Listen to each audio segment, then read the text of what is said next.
guys, and welcome back to my YouTube channel for another useful and informative video. So guys, in this video I'm gonna show you how can you create or add voicemail on your iPhone. So guys, if you want to create or add voicemail on your iPhone, simply watch this video till the end. So guys, first of all, open your dial pad on your iPhone and tap on voicemail. So guys, once you tap on voicemail, you get this appearance on your iPhone. So guys, tap on setup, and after this you will get this appearance on your iPhone.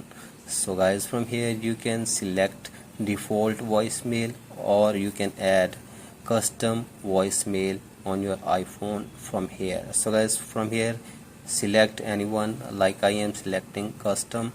When you select custom, you get this appearance on your iPhone. So guys, from here just record your voicemail, and then your voicemail will be saved in your iPhone.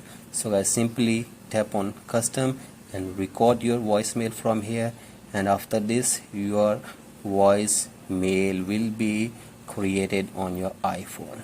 So guys, that's it for today's video. If you like this video, please like and subscribe to my YouTube channel as well.